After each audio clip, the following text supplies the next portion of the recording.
నవరాత్రులలో ఆయుధ పూజ ఎందుకు చేస్తారో మీకు తెలుసా?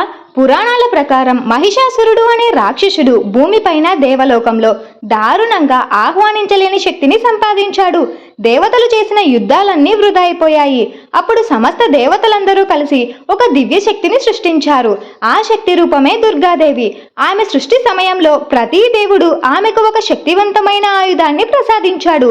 శివుడు తన త్రిశూలాన్ని ఇస్తే విష్ణుదేవుడు సుదర్శన చక్రాన్ని ఇచ్చాడు. ఇంద్రదేవుడు వజ్రాయుధాన్ని ఇస్తే వాయుదేవుడు ఖడ్గాన్ని ఇచ్చాడు. ఇక అగ్నిదేవుడు తన శక్తిని ప్రసాదించాడు. ఇలా సమస్త ఆయుధాలతో దుర్గాదేవి మహాశక్తిగా నిలిచింది. మహిషాసురునితో 9 రోజుల పాటు ఘోరమైన యుద్ధం సాగింది. ప్రతిరోజు దుర్గాదేవి వేరువేరు రూపాల్లో రాక్షస సైన్యాన్ని జయించింది. చివరికి విజయదశమి రోజున దేవతలు ప్రసాదించిన ఆయుధాల సహాయంతో మహిషాసురుడిని వధించి లోకానికి శాంతి ధర్మాన్ని తిరిగి కలిగించింది. ఈ సంఘటన తరువాత దేవతల ఆశీస్సులతో నిండిన ఆయుధాల పూజ ప్రారంభమైంది.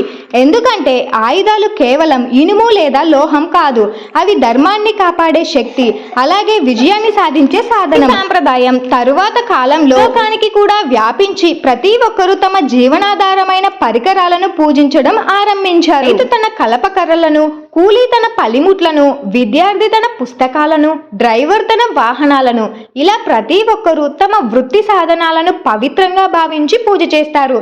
ఆయుధ పూజ మనకు ఒక గొప్ప సందేశాన్ని ఇస్తుంది. మనకు ఉన్న సాధనాలను గౌరవించి సద్వినియోగం చేస్తే అవి మనకు విజయాలు, రక్షణ అందిస్తాయి. వీడియో నచ్చితే లైక్ చేసి, షేర్ చేసి, సబ్స్క్రైబ్ చేసుకోండి. అలాగే ఓం దుర్గాదేవి నమః అని కామెంట్ చేయండి.